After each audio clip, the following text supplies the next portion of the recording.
This is BIV Today, the daily business video show and podcast from the journalists at Business in Vancouver. I'm your host today, Haley Wooden. And over the past week on our podcast, we've been taking a look at technology and specifically the role of the CTO. And we've done this as we've announced the latest 2020 winners of our annual CTO and CIO awards. Joining me on the show today is one of our inaugural winners of the CTO of the Year award. Owen Ingraham is the CTO of Intiveo, which used to be Easy Market when we awarded him the award. He joins me today for a conversation on his role in the pandemic and what's been happening at the company. Owen, great to speak with you. Good to see you again. Good morning. Tell me a little bit about what the last year has been like as a CTO and at a company that's gone through a rebrand and, like all companies, has also gone through a once-in-a-lifetime pandemic. Yeah, it's been a lot of changes, yeah, I think the big thing is during these changes, not just the rebrand, obviously, but the pandemic, working from home, all that, you get to really see what kind of culture you have as a company. If you have a resilient team, or if there's people that are going to not be able to cope. So it's been a lot of changes, but thankfully, we've come through the other side now, and everyone's used to the new normal, and the company's intact. Has there been an evolution at all in your role as CTO, just because we have so many more people working from home, for example, and relying on technology in different ways? Yeah, absolutely. I think a big one is I used to rely on in-person meetings to, in order to get everyone on the same page. There's a lot of nuances of, meeting in person that I no longer have. So it's a bit of a skill set change. Just a bit more communication, a bit more clarifying, summaries, loopbacks, all that kind of good stuff. That should be a part of any CTO or any leadership role. It's just got amped up a bit. So tested everyone's communication skills for sure. For sure, yeah, and that's been the case certainly at our organization as well. I'm curious because you offer software for medical clinics, dental clinics, and you're kind of at this interesting intersection of tech and health, which has been at the intersection of what we've been dealing with through this pandemic. What have you heard from clients, and what has sort of working for this industry been like? Yeah, it's been really wild with our focus being really dental. There's been, during the closures, it was really difficult for a lot of dental offices.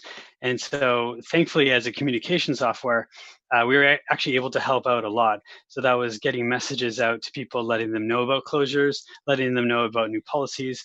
And so we quickly reacted with a product development that would actually support checking for wellness and abiding by all the different regulations that we see across North America. And so, yeah, we were able to actually really jump in and help, which I thought was an excellent way, to leverage our communication. So a bunch of different tools, including surveys to let them to follow up to see if they have any symptoms later on for contact tracing, and all these procedures. Also, another big one is curbside waiting. So for waiting rooms that don't have the space, getting them coordinated with chat, interacting with them on their phone really easily. That's actually had a huge fanfare of positive feedback. So it's been good. That's good to hear. Do you think that this pandemic will prompt the industry, dental practices, other medical practices, to rethink their communications and maybe embrace communications technology and other tech more willingly? Absolutely. And I think medical, like especially in Canada where we pay for it, I think medical is something that they should be, really taking advantage of all the good technology that's out there. Unfortunately, there seem to be the last. I think that's partly because of safety and precaution. But everyone's still faxing things around, and a lot of communication over the phone. So there's tons that can be done in the medical space. And I think with COVID, everyone quickly digitizing where in the spaces that they haven't or there's been reluctance to digitize. Now we get to really get into some cool stuff where we can hopefully get patient records electronically, being able to control our medical data a little bit better, and safety precautions around that. So I think in the long term, this is going to be a huge boon for medical tech, but obviously it doesn't happen super easily. There's a lot of engineering work needed, but I think in the long term, this could be a positive thing, although I tend to be a bit optimistic about things. It's good. We can all use, I think, a little bit more optimism in our life. at this True. point in I'm curious, do you kind of agree with the concept that COVID has been an accelerant in many ways? The trends that existed pre-COVID were accelerated forward 5, 10, maybe 15 years into the future? Yeah, absolutely. And it's hard to see the repercussions of it because, like anytime we get a new piece of technology like electricity or roads or anything else, there's a bit of an adoption curve. But then, as soon as we get everyone on board, you can actually use that as a plateau, a ground for building new technology. So, the digitization of our workflows, working from home or remote, now that we have processes in place for most companies, unless there's some equipment or something needed in the office, that's going to allow us to get into a new era of work, and we're going to see how that plays out over the next decade or so. Yeah, it's going to be a very fascinating time. We used to rely on your insights on the future of tech and what was happening in tech regularly on our show as part of our tech panel. So I'm going to rely on some of that insight and perspective now. What are some of the trends you've seen emerge during this pandemic that are interesting to you and you think will be significant for how we live our lives, how we access healthcare products, how we work, whatever it may be? Yeah, I was actually just on the BC CTO tech panel yesterday. We're talking about getting plants delivered to everyone's, to employees, getting the plants shipped and everything. That type of thinking where everything is delivered to your home. It's kind of the Amazon type of business model where it's fast delivery and really convenient. I think that will continue. I don't know how that plays out for retail and for shopping experiences. Probably not great, but that's been the trend over the last, I don't know, 20 years, anyways. So I could see us getting to a point where we get to see a lot of conveniences once we get used to it, like ordering a plant online. So there's going to be again like a plateau or a base where now it's the new normal that you would of course order everything online. We've obviously been shifting that way for a long time, but now we're talking plants, we're talking home repair, and we're talking even entertainment pieces. Actually, speaking of that, that's going to be another interesting one where now everyone has a little home office. A lot of people are going back to work, obviously, but just even during those few months where it was mandatory, if you have a home office set up, you probably configure it a little bit of an office. I have a bit of a closet here that I configured. But the investment in your home technology, I think, is going to continue on. So that's where we're going to see people have, a little bit of a tech center in their own office. And again, that will play into more and more growth into personal technology and just focusing more on technology as we go. So yeah, I think it's going to be a kind of a continuation of that and just really accelerated the personal technology space. What do you think all of this means for data privacy and protection now that we're maybe working from home, accessing different technologies, using more technology to run our lives? Yeah, that's an interesting one because that has been overlooked. When everyone moved to home offices, a lot of companies weren't ready for it.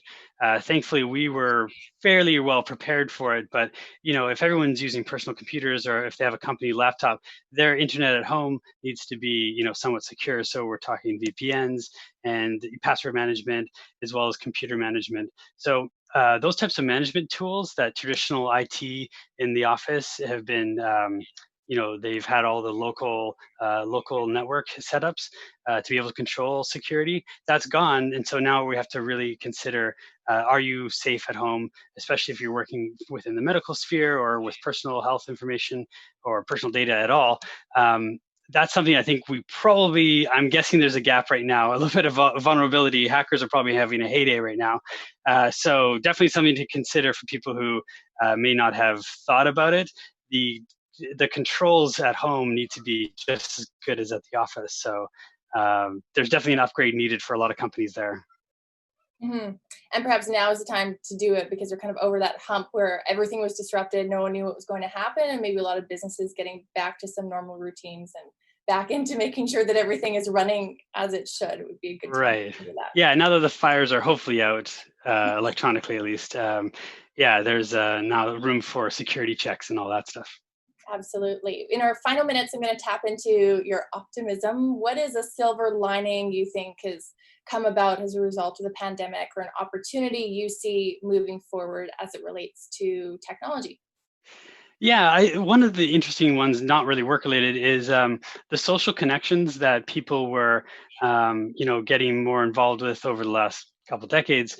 That's really turned up a notch. So the communities online, people are actually looking to them for friendship because there isn't the same type of like obviously meeting groups and if you're going out to I don't know an event, a venue or church or something like that, with those kind of being at least stifled now.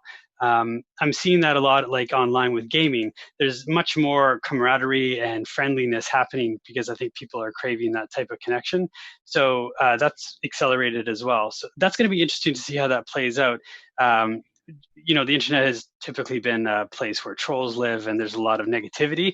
But as people need more social positive interaction, I think we're going to see hopefully a more not helpful or genuine, but healthier online communities come up with this, where there's friendships that are made and kept online.